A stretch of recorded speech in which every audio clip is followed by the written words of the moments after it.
Bonjour tout le monde, ici Alex. Écoutez, je sais pas trop comment je vais commencer cette vidéo-là, donc je vais commencer comme je le sens, donc on va voir qu'est-ce que ça va donner. Je voulais faire une vidéo tout simplement parce que j'ai eu énormément de questions dans les dernières semaines et je voulais leur répondre en partageant mon expérience d'artiste maquilleur. Puis ces questions-là tournent souvent autour des soins, du maquillage. Je voulais juste vous donner quelques cues qui pourraient peut-être vous aider à vous retrouver dans ce monde-là qui est très scientifique parce qu'au final, il y a énormément de choses à savoir et c'est facile de s'y perdre. Donc, mon sujet du jour, c'est les types de peau. Je vous dirais que c'est la base de tout simplement parce qu'en connaissant votre type de peau, c'est plus facile de s'y retrouver parce que vous savez vers quoi vous dirigez, autant au niveau du maquillage qu'au niveau des cosmétiques. Cosmétiques qui rentrent dans le maquillage, fait que les soins maquillage. Ce que vous devez vous demander, en premier lieu, c'est comment votre peau réagit durant la journée. Est-ce que votre peau a tendance à briller sur la zone T? Est-ce que vous avez la sensation que votre visage est plus comme ce qui tire, en fait, quand vous sortez de la douche? Est-ce que vous avez facilement des imperfections? Votre peau, est-ce qu'elle devient facilement rouge? Est-ce qu'elle est facilement terne? C'est des questions que vous devez vous poser en vous regardant dans le miroir de salle de bain en disant qu'est-ce que j'ai comme type de peau? Tout dépendant de comment vous allez répondre à ces questions-là, vous allez plus vous retrouver dans les catégories que je vais vous mentionner. Première catégorie, vous avez la peau sèche. La peau sèche est une peau qui n'a pas de pores visibles. C'est une peau aussi qui va très tiraillée lorsque vous sortez d'une douche qui est comme moindrement chaude / bouillante. Souvent, c'est un type de peau qui va manquer d'éclat et qui va avoir besoin de beaucoup d'hydratation pour que vous vous sentiez confortable. C'est une peau qui marque plus facilement. Donc, si vous êtes quelqu'un qui est très expressif, souvent la peau va être légèrement plus marquée parce qu'elle manque de sébum. Et ce sébum-là qui n'est pas produit parce que vous avez une peau sèche. Voilà. Ensuite, vous avez le type de peau normal. Le type de peau normal, c'est une peau qui est quand même, on va dire, bénie des dieux parce qu'au final, c'est une peau qui est bien balancée. Vous n'avez pas l'impression que votre peau est plus lumineuse sur la zone T ou essentiellement autour du visage. Et vous n'avez pas le problème du côté terne non plus, ce qui fait que vous avez une peau qui est normalement facile à entretenir. Faut faire attention, c'est pas parce que vous avez une peau normale que vous pouvez pas tomber dans l'effet de la peau sèche ou dans les autres types de peau que je vais mentionner. Ensuite, vous avez un type de peau qui est mixte. Mixte, ce qui veut dire que vous avez certaines zones du visage, souvent essentiellement la zone T, qui devient plus lumineuse.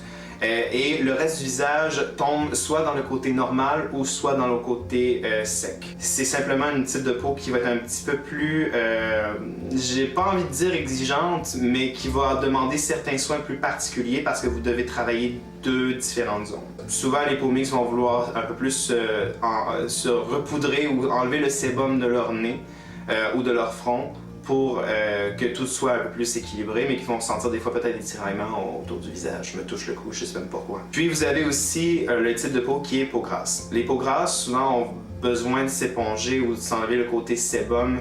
Vraiment vers le milieu de la journée, c'est une peau qui est en surproduction de sébum. Ça peut être dû à de l'irritation, à une mauvaise routine de soins ou tout simplement ça peut être génétique. Donc c'est simplement de comprendre ce type de peau-là et de bien balancer pour qu'au final vous soyez confortable et de le ramener tranquillement vers le côté normal. Bien important, dans tous ces types de peau-là, vous avez une sous-catégorie qui s'applique à chaque type. C'est une sous-catégorie qu'on appelle la déshydratation. Ce qui veut dire que vous pouvez être sèche et déshydratée, souvent on l'associe très souvent avec la peau déshydratée. Vous pouvez avoir la peau grasse et déshydratée. C'est pas parce que votre peau produit plus de sébum qu'elle est hydratée. L'eau et l'huile sont deux choses différentes, donc c'est important de ne pas trop les mélanger, sinon ça devient confusionnant.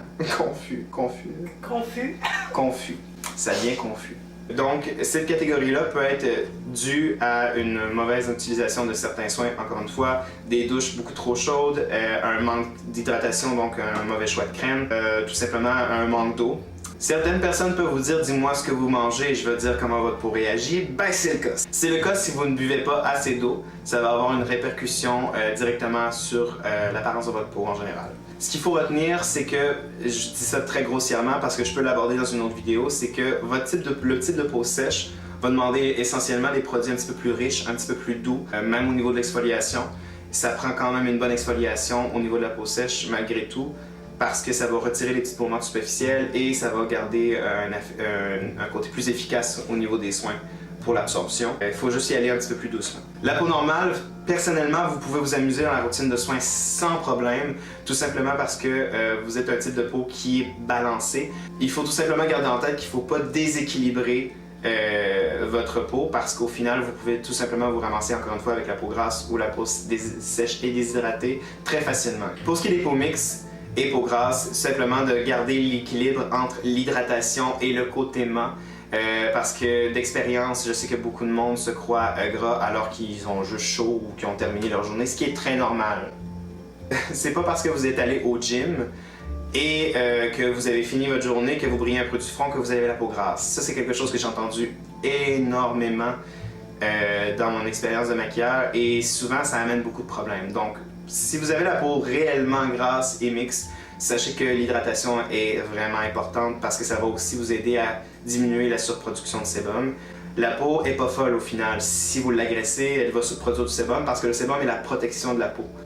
Si vous enlevez cette protection-là constamment, la peau va faire je manque un peu plus de protection, donc elle va en surproduire et c'est ce qui va vous créer un nouveau problème. Voilà, c'est ce qui conclut ma première vidéo. J'espère que j'ai répondu à plusieurs de vos questions. Si vous en avez d'autres, n'hésitez pas à me mettre en commentaire. Ça me fera plaisir de faire d'autres vidéos sur le sujet ou même d'extrapoler sur le make-up et les soins en général. N'hésitez pas à partager la vidéo, hein? Ça peut être pratique. Puis sinon, on se revoit bientôt. Bye! When you're ready, come and get it. Non, non, non, non. Taki taki, taki taki, whoopa! C'est ça. Ou un manque d'eau, point. Le cas de si vous manquez de boire de l'eau, c'est à ta peu. C'est ne pas déséquilibrer. Je vais faire la danse du. Tu pourras pas garder ça. Non, je sais. Donc, pour les peaux normales, ça peut. Déséquilibré. J'allais dire foutre la merde.